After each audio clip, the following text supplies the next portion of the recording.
Hello guys, welcome back to the session. This is part 2 from chapter 4, grade 6 CBSE, and the name of the chapter is The Old Clock Shop. So as we discussed in the last session that Mr. Ray, who happens to be the shopkeeper of the old clock shop, came to know that these two people who visited him, who came to his shop, they've been down on their luck. They are unlucky as of now because they've been trying to do something big and haven't succeeded as yet. They couldn't make money for some reason. So they were here to try something that might make them repent later. That could have made them repent or feel sorry later. So let's see what happens next. The clocks ticked on. Ray calmly wrote another message. Have you come to pick up a clock or watch? Then he pointed to the lone board filled with hanging clocks and pocket watches. He was not a pawnbroker, but at the same time, he couldn't say no to the needy people who placed their old watches or clocks before him for anything they could get. He loaned more than he should. They would be there when the owners wanted them back at the same price he had paid, with no interest. So ticked basically means as the clocks click or as the clocks beat. They make their tick, tick, tick, tick moment. What is a pawnbroker? Pawn is basically when you pledge something. It's a pledge. When you pledge means give off something that, okay, I'm going to give you my car, my clock, my phone, and give me money as of now, and then I'll pay you interest as I return the money. Okay, it's like a security that you pay. So I'll tell you, he was not a pawnbroker, which means he was not a person that offered loans by keeping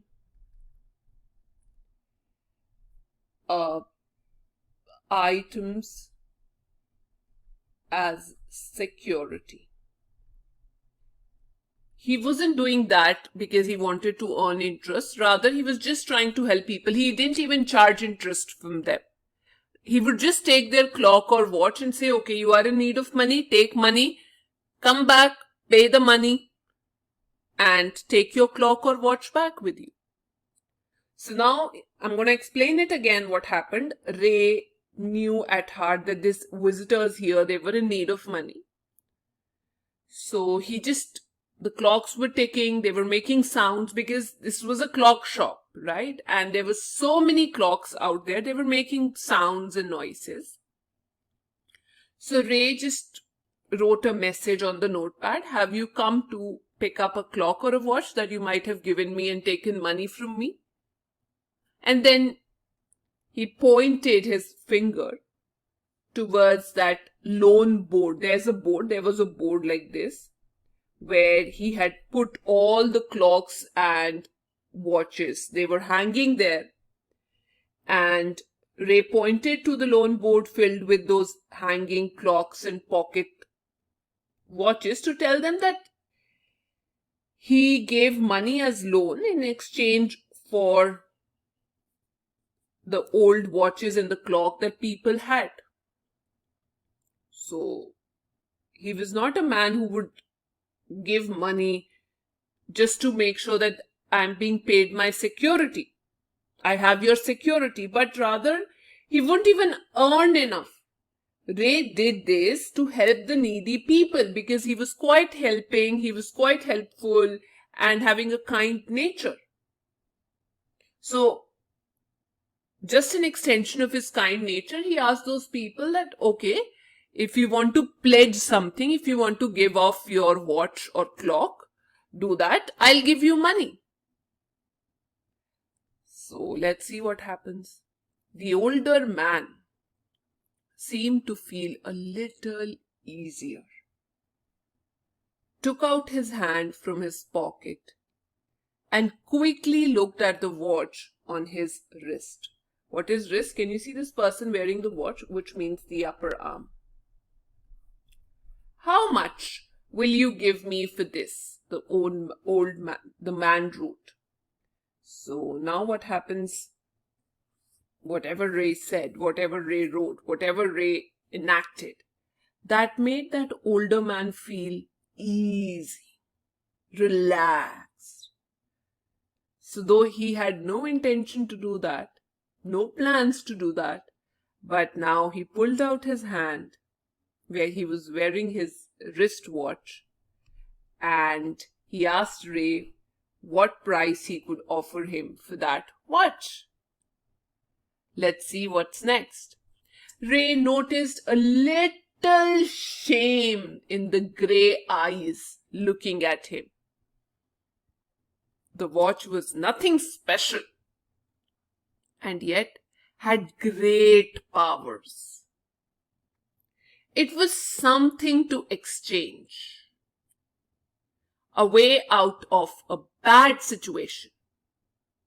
Knowing that great need had brought the man to his shop in the first place, Ray asked, "How much do you need for it?" The reply came back on the notepad.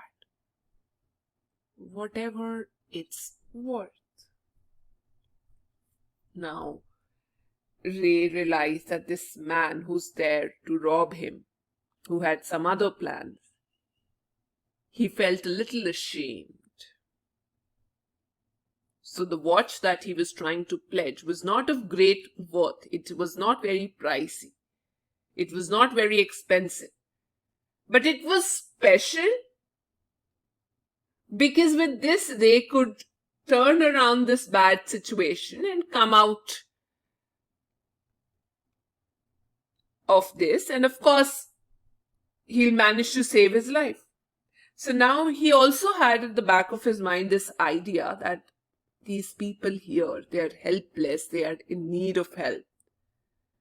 And I don't want to act rude to them. I don't want to act bad to them. So understanding the man's need and helplessness, because of which he was into such an act, Ray asked him that, okay, what do you need? How much money do you need? So the man replied. That made him feel all the more ashamed. So he said, he wrote on the notepad that pay me whatever this watch was worth for. Ray reached into his cash box, pulled out a $50 note and passed it into the man's hand. As they shook hands, Ray looked into the man's eyes. They seemed to say, "Thank you." They both knew the watch wasn't worth that much. Before turning to leave, the man wrote, "I will be back to pick it up as soon as I can. Merry Christmas." Now Ray went to his cash box where he had all the money and took out a $50 note. He offered it to the man, and that made the person very happy.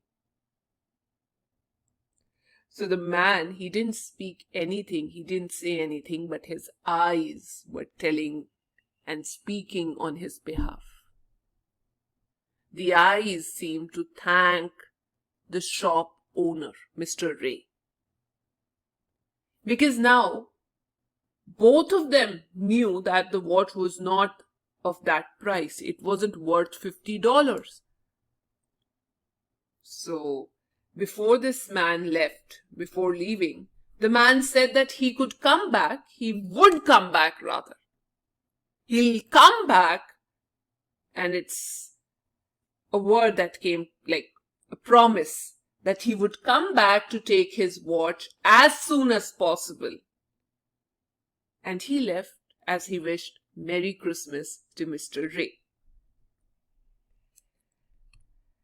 The little story ended on the half hour with clocks striking all together.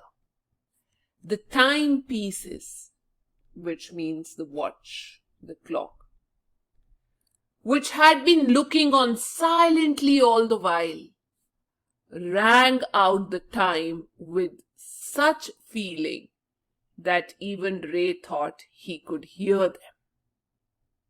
Their sweet musical message was filled with hope. The timeless message of peace on earth, goodwill towards all, was felt by the three men who stood in the old clock shop. So now the story came to an end, and it was half an hour, and half an hour with the clocks showing that time. And they all striked, they all made noise. That yes, we witnessed the whole incident. We saw what happened. We were silent spectators. We couldn't do anything, but we were observing as to what's happening. So their music and their sound, their bell kind of produced a very nice music which conveyed a message of hope and peace.